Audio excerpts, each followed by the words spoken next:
Bom dia, Cláudio Sampaio.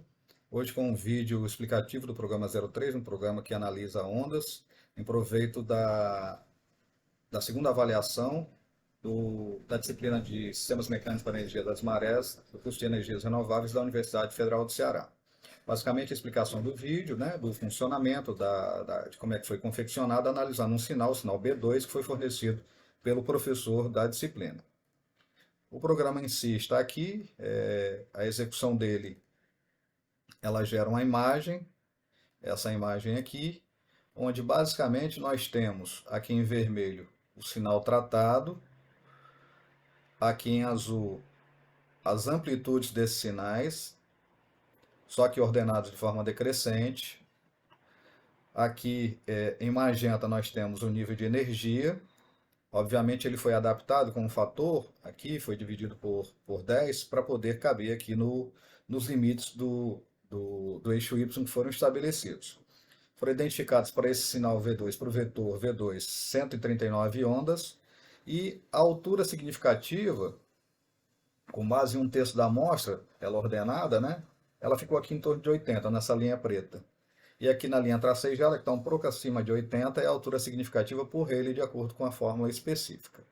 Bom, o programa em si, ele inicia-se com a parte das informações básicas de quem fez, identificação. Aqui os requisitos foram estabelecidos pelo professor da disciplina e a metodologia para a identificação das ondas, que basicamente são os cruzamentos dos eixos das abscissas.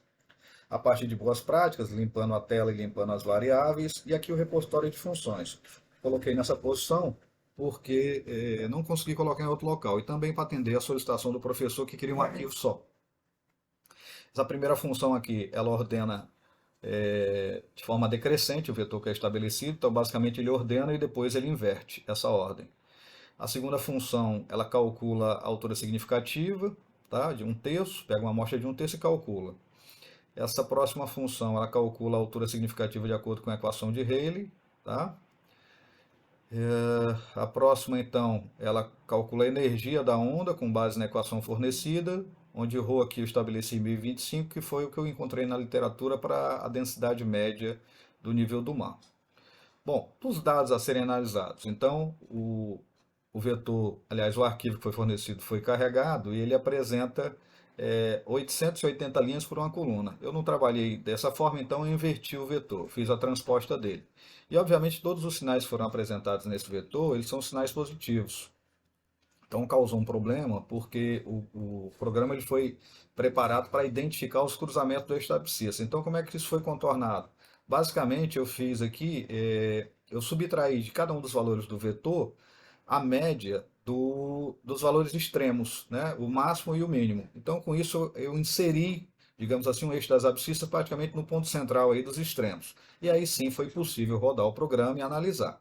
O programa analisa os dados aqui, ele identifica os cruzamentos, conta as ondas todas. Aliás, nessa parte aqui ele grava até uma quantidade significativa de informações, eu não usei todas para essa análise, mas esse é um ponto de gravação de dados.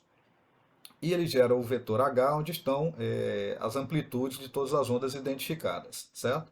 A partir disso, então, os dados são tratados, eles estão ordenados de forma decrescente. Aqui é calculada a altura significativa, e aqui a preparação dos dados para a altura de Rayleigh, né? A altura significativa por Rayleigh. O N, que é a amostra total, o N, que é o percentual da amostra, que no caso aqui é um terço, o H1, que seria a altura de referência, que no caso aqui eu peguei a média da amostra.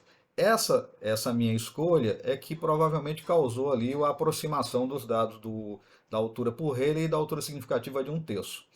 Aqui o cálculo da energia, né? Lembrando que eu considerei que os dados estão em centímetros, as alturas, e por isso então eu fiz a divisão por 100 para que ficasse compatível aqui a unidade, em joules por metro quadrado. Os resultados são apresentados aqui na forma daquela imagem que foi mostrada, e a parte da compatibilização, a semelhança, né, a convergência dos dados, tanto do HS 78.68 quanto do HSR por Rayleigh 81.96, eu acredito que tenha sido em função de ter utilizado a média, tanto para eu poder colocar os dados e identificar as ondas, como para o cálculo da altura de Rayleigh. Bom, esse é o resumo da explicação do programa. Muito obrigado pela atenção.